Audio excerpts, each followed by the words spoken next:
A'udzu billahi minasyaitonir rajim. Bismillahirrahmanirrahim. Assalamualaikum warahmatullahi wabarakatuh. Waalaikumsalam warahmatullahi wabarakatuh. Alhamdulillahilladzi 'allama bil qalam, 'allamal insana ma lam ya'lam. Asyhadu an la ilaha illallah wahdahu la syarika lahul malikul alam. Wa asyhadu anna sayyidana Muhammadan abduhu wa rasuluhu sayyidul alam.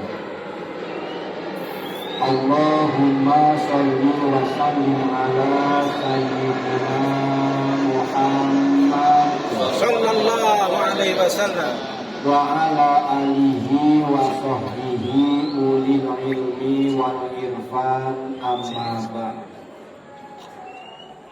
Ila hadratil kiram, kepada para alim, para ustadz, para hujat, para tokoh masyarakat, wabil khusus Ketua DKM Masjid At-Taqwa dan jajarannya, juga para kasepuhan yang tidak kami sebut satu persatu, namun tidak mengurangi hormat dan takzim kami. Juga kepada Bapak RW atau yang mewakilinya, Bapak RT dan jajarannya, yang mudah-mudahan selalu diberkati, dirahmati oleh Allah Subhanahu wa Ta'ala. Amin ya rabbal alamin. Hadirin wal hadirat yang dimuliakan Allah Subhanahu wa Ta'ala. Pertama-tama mari kita panjatkan rasa syukur kita kehadiran Allah Subhanahu wa Ta'ala. Salawat beserta salam semoga selalu tercurah limpahkan keharibaan junjungan kita Baginda Kanjeng Nabi Muhammad Sallallahu alaihi wasallam.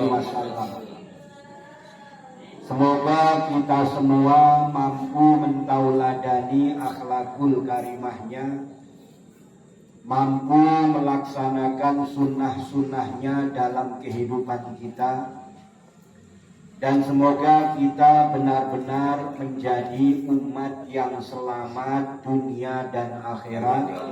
Amin. Serta mendapat syafaat di yaumil kiamat. Amin ya rabbal alamin. Hadirin wal hadirat yang dimuliakan Allah Subhanahu wa Ta'ala, tidak terasa kita sudah ada di bulan Rabiul Awal, bulan yang kita kenal dengan bulan Maulid, yaitu bulan kelahiran junjungan kita Baginda Kanjeng Nabi Muhammad Sallallahu alaihi wasallam.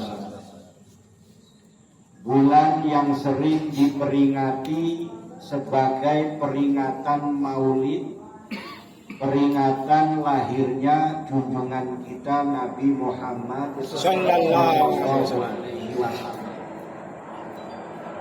yang tujuannya tiada lain adalah untuk mengingatkan kita tentang ajaran-ajaran yang dibawa oleh Rasulullah Sallallahu Alaihi Wasallam. Bukan hanya memperingati lahirnya Rasulullah Sallallahu Alaihi Wasallam, tapi tentang lahirnya seorang utusan Allah yang diutus kepada kita untuk menyempurnakan akhlak. Innama bu'istu li utamima makarimal akhlak. Jadi diutus kepada kita untuk menyempurnakan akhlak, dari akhlak jahiliyah menjadi akhlakul Karimah. karimah, menjadi akhlak mulia. Maka mengamalkan nilai-nilai yang diajarkan oleh Rasulullah Sallallahu Alaihi Wasallam, menanamkan kembali kecintaan kita tentang ajaran agama yang dibawa oleh Rasulullah Sallallahu Alaihi Wasallam, juga menanamkan kecintaan kita kepada Allah dan kepada Rasulullah Sallallahu Alaihi Wasallam, sehingga apapun yang dicontohkan oleh Rasulullah Sallallahu Alaihi Wasallam akan benar-benar kita terapkan, kita amalkan dalam kehidupan kita sebagai bentuk lahirnya Rasulullah Sallallahu Alaihi Wasallam dalam diri kita. Jadi bukan Rasulullah lahir kembali, tetapi apa yang dibawakan oleh Rasulullah itu kita lahirkan dalam kehidupan kita. Mulai dari sunnah-sunnahnya, apa yang selalu dilaksanakan oleh Rasulullah Sallallahu Alaihi Wasallam, senang kita mengamalkan. Karena kalau kita mengaku umat Rasulullah Sallallahu Alaihi Wasallam, kemudian kita kembali kepada Allah, meninggal dunia, lalu berjumpa dengan Rasulullah Sallallahu Alaihi Wasallam, akan jadi sebuah kebanggaan bila mana kita punya catatan, punya perjalanan, punya sejarah dalam kehidupan kita sebagai pengikut Rasulullah Sallallahu Alaihi Wasallam. Yang namanya pengikut itu orang yang mengikut. Ada sunnah yang tiap hari oleh Rasulullah dilakukan. Misalnya sunnah menjaga wudhu. Nah ini yang seringkali kita kadang-kadang berat. Bukan berat sebetulnya, kadang-kadang kita lupa. Wah, ada sunnah yang luar biasa, yaitu menjaga wudhu. Selalu punya wudhu. Karena ternyata kalau kita selalu punya wudhu, hikmahnya banyak. Kita dalam keadaan punya wudhu, berarti kita dalam keadaan suci. Ini akan lebih mudah menjaga hati kita, menjaga lisan kita, menjaga akal pikiran kita, termasuk menjaga perbuatan kita. Lebih mampu menjaga dan meredam amarah daripada kalau kita tidak punya wudhu. Nah, maka orang yang selalu punya wudhu ini selain sunnah mengikuti Rasulullah Sallallahu Alaihi Wasallam, insya Allah hatinya lebih terjaga, akal pikirannya lebih terjaga, lisannya lebih terjaga, perbuatannya juga lebih terjaga. Gak gampang emosi. Pagi-pagi istri minta belanja juga nyantai saja, tenang. Tenangnya bukan terus gak ngasih. Dia ngasih belanja kalau perlu lebih banyak dari biasanya kan. Sebetulnya kan dalam kehidupan kita, dalam rumah tangga kita, itu diajarkan untuk benar-benar menciptakan keluarga yang ridho kepada Allah, ridho kepada agamanya Allah, ridho mengikuti Rasulullah Sallallahu Alaihi Wasallam. Sehingga kalau ingin keluarganya damai, tenang, tentram, ya kalau kita suami, jadilah suami. Kalau disingkat sosis. Kalau istri, jadilah istri, yang kalau disingkat ISIS. Istrinya jadi ISIS, suaminya jadi sosis. Apa itu artinya? ISIS itu istri soleha, idaman, suami itu namanya ISIS, bukan yang di mana teroris bukan. Inilah ISISnya kita, istri solihah idaman suami. Dan kalau sosis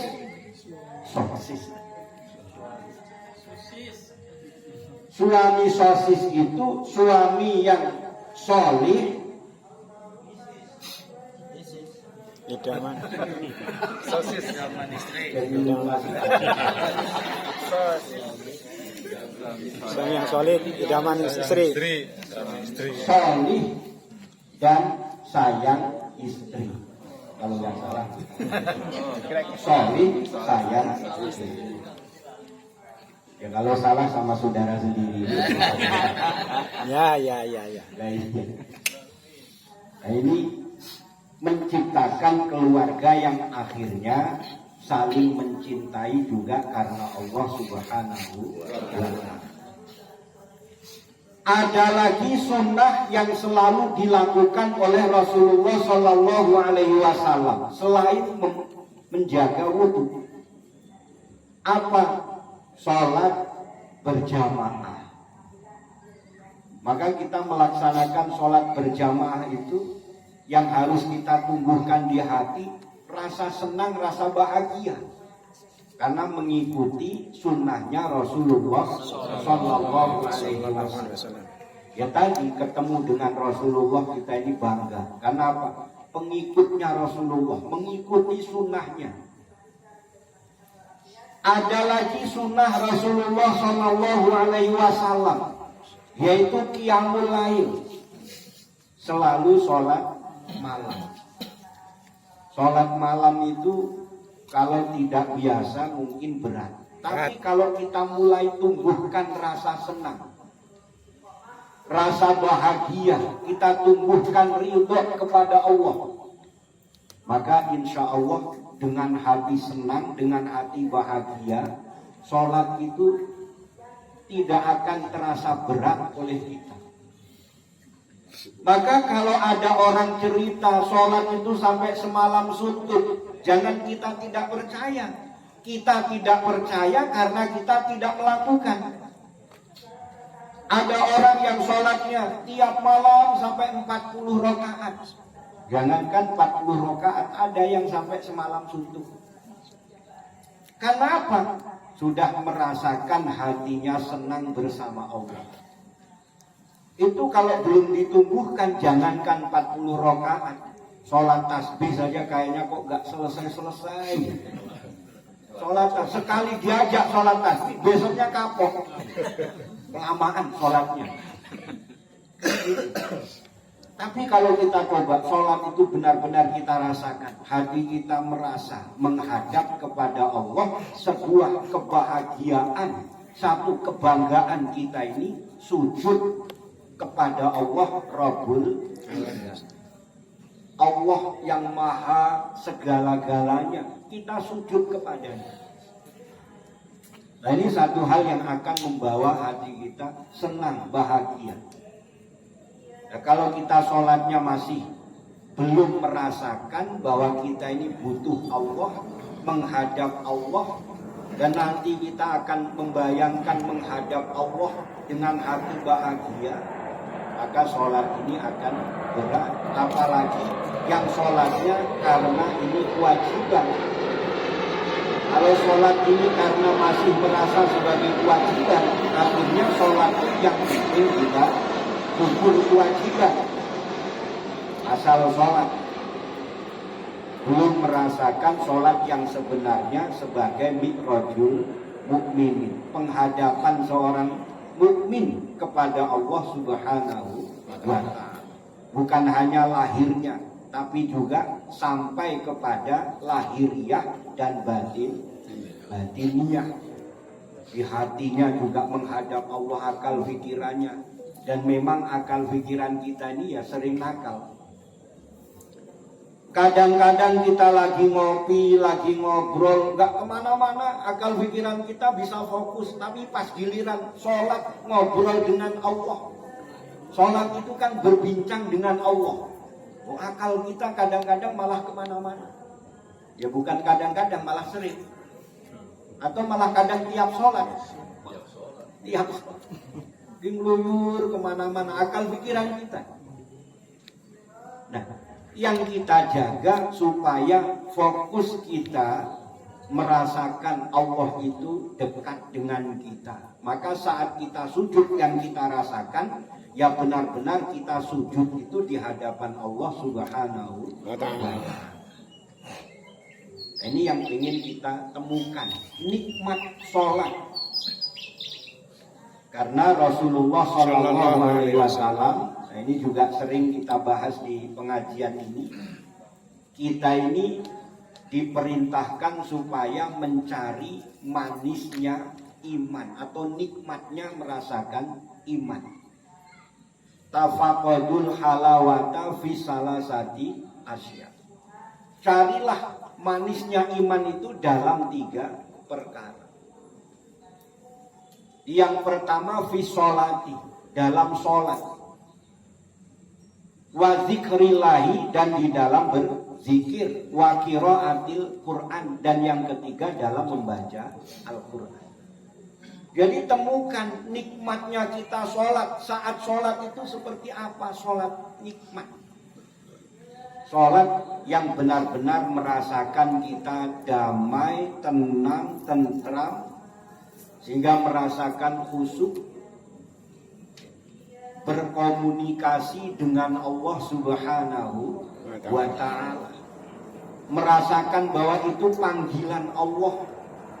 Kita ini dipanggil oleh Allah, wahai hambaku, datanglah kepadaku, sujudlah kepadaku, mintalah kepadaku, kata Allah. Sehingga dalam sholat itu kita membaca Rabbini warhamni wajiburni warfaqni warsukni wahdini wa'afini wa'fu'ani.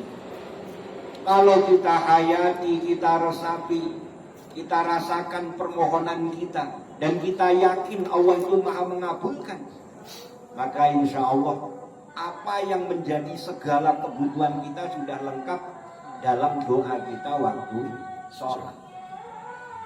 Itu sudah doa yang lengkap. Apalagi yang kita butuhkan? Di situ ada kita minta diangkat derajatnya, Allah akan angkat derajat kita. Di situ kita minta supaya diberi rahmat, kasih sayang, Allah akan berikan kasih sayang. Di situ kita juga minta supaya disehatkan, akan Allah berikan kesehatan. Karena ternyata sholat yang baik, sholat yang benar itu juga akan menjadikan kita sehat. Nah, ini sholat. Tapi jangan cuma sekali 2 kali. Ada sholat-sholat yang kita lakukan selain daripada sholat yang wajib. Contohnya qiyamul lail, sholat malam yang ternyata itu juga akan membawa sehat lahiriah hingga batin. Ada lagi sunnahnya Rasulullah yang selalu dikerjakan, yaitu sholat duha. Nah, kita yang sering lalai, kalau mau bekerja, mau aktivitas, kadang-kadang sholat duhanya bablas. Ini kita ulas kembali, karena kita mengingat tentang ajaran-ajaran Rasulullah SAW, mengingat nilai-nilai sunnah yang dibawa oleh Rasulullah SAW. Maka kita ingat kembali, ada sunnahnya Rasulullah, yaitu sholat duha. Sholat duha ini kita lapor kepada Allah, minta izin kepada Allah agar diberi keberkahan dalam setiap ikhtiar yang kita lakukan. Di bekerjanya kita supaya membawa berkah dari Allah Subhanahu wa Ta'ala. Rizki kita supaya berkah. Karena berkah itu belum tentu banyak, banyak juga belum tentu berkah. Tapi kalau sudah rizki itu berkah, walaupun tidak banyak, insya Allah membawa kecukupan, membawa keluarga kita damai, tenang, keluarga yang sakinah, mawaddah, warahmah. Banyak, tapi kalau tidak berkah, kadang-kadang malah membawa musibah. Dan tidak sedikit keluarga yang ribut gara-gara harta, anak-anak yang ribut gara-gara harta. Ini banyak terjadi. Maka sholat duha ini salah satu gerbang kita mohon kepada Allah supaya diberi berkah. Amin ya rabbal alamin.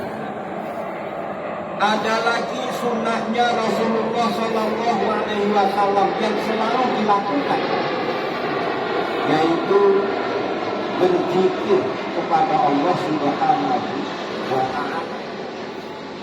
Rasulullah itu selalu berzikir kepada Allah. Dari baca istighfarnya saja setiap hari selalu 100 kali. Ini Rasulullah Shallallahu Alaihi Wasallam.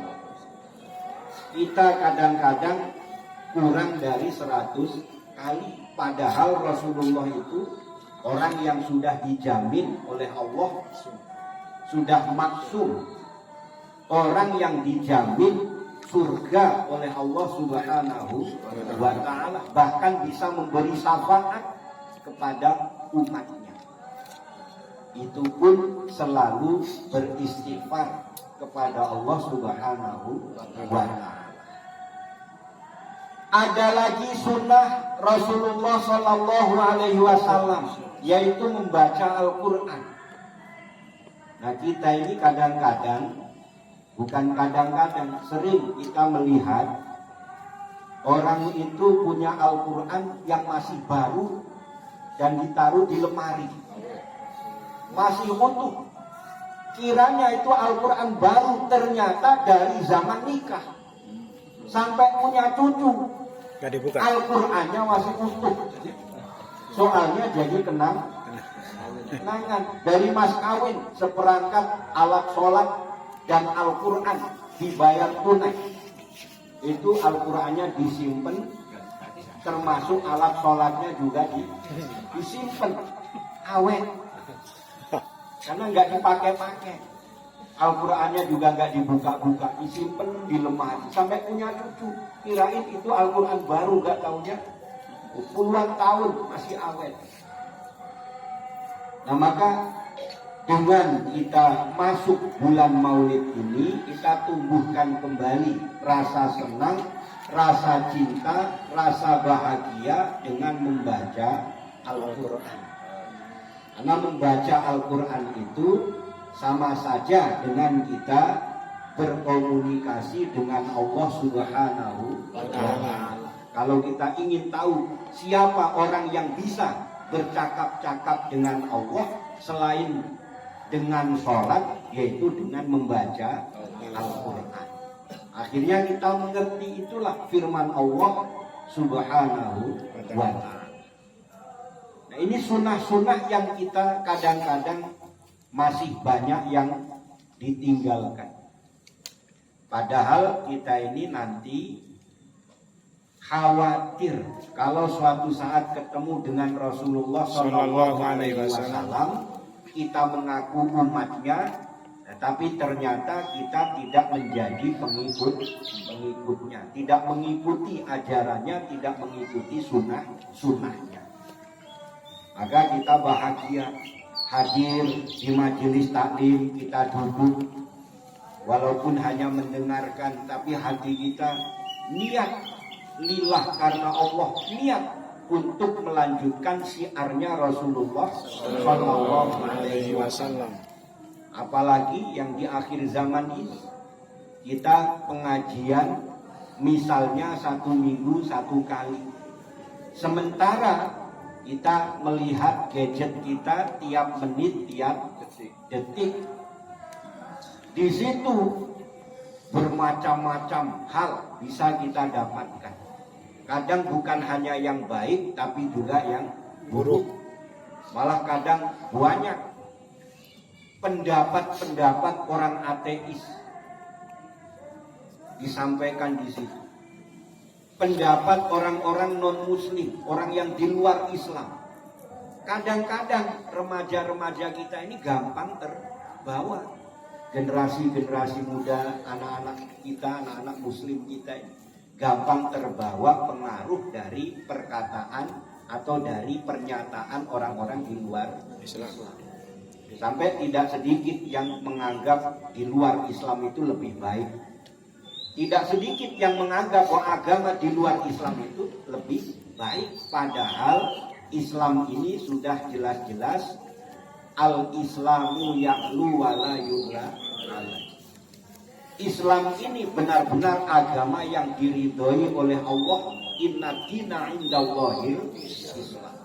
Bahkan kita dipesan dalam Al-Quran, wala tamutunna illa wa antum muslim. Ini kita pegang erat, pegang teguh. Jangan sampai kita terlewat bahwa kita ini jangan sekali-kali meninggal dunia tanpa membawa Islam, kecuali sebagai seorang muslim. Nah, ini satu peringatan keras yang mudah-mudahan bisa membawa hati kita ikhlas, ridho kepada Allah dan kepada Rasulullah Sallallahu Alaihi Wasallam. Hadirin wal hadirat yang dimuliakan Allah Subhanahu Wa Taala, itulah diantara sunnah-sunnah yang selalu dilakukan oleh Rasulullah Sallallahu Alaihi Wasallam, yang mudah-mudahan kita mampu mengamalkannya dalam kehidupan kita sehingga kita memperoleh berkah dalam kehidupan dunia hingga akhirat, yaitu mendapat syafaat Rasulullah Sallallahu Alaihi Wasallam. Semoga Allah senantiasa ridho kepada kita dengan mengampuni segala dosa dan kesalahan kita, menerima semua amal ibadah kita, mengabulkan segala doa dan hajat kita, menjadikan keluarga kita sakinah mawaddah warahmah, putra putri kita sholih dan sholihah. Liridhaillah al-Fatihah. A'udzu billahi minasy syaithanir rajim. Bismillahirrahmanirrahim. Alhamdulillahi rabbil alamin. Ar-Rahmanir Rahim. Maliki yaumiddin. Iyyaka na'budu wa iyyaka nasta'in. Ihdinas siratal mustaqim. Siratal ladzina an'amta 'alaihim ghairil maghdubi 'alaihim waladdallin. Amin. Astaghfirullahaladzim. Astaghfirullahaladzim. Astaghfirullahaladzim. Innallaha ghafurur rahim. La haula wala quwwata illa billahil aliyyil azim. Ya Muhaimin ya Salam, salimna wal muslimin. Ya Muhaimin ya Salam, salimna wal muslimin. Ya Muhaimin ya Salam, salimna wal muslimin.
semoga Allah menjaga dan melindungi generasi muda kita, generasi muda Islam kita, Amin. dari segala pengaruh daripada narkoba, yang mana baru saja ada berita tentang penggerbekan narkoba di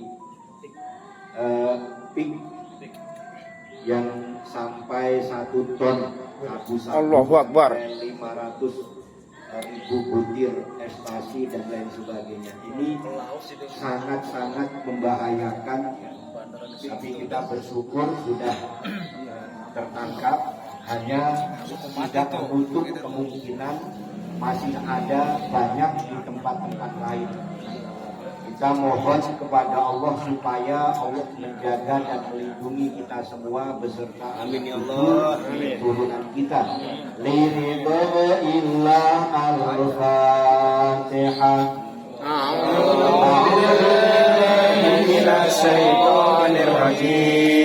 Bismillahirrahmanirrahim. Alhamdulillahi rabbil alamin. Ar-Rahmanir-Rahim. Maliki yaumiddin. Iyyaka na'budu wa iyyaka nasta'in. Ihdinas siratal mustaqim.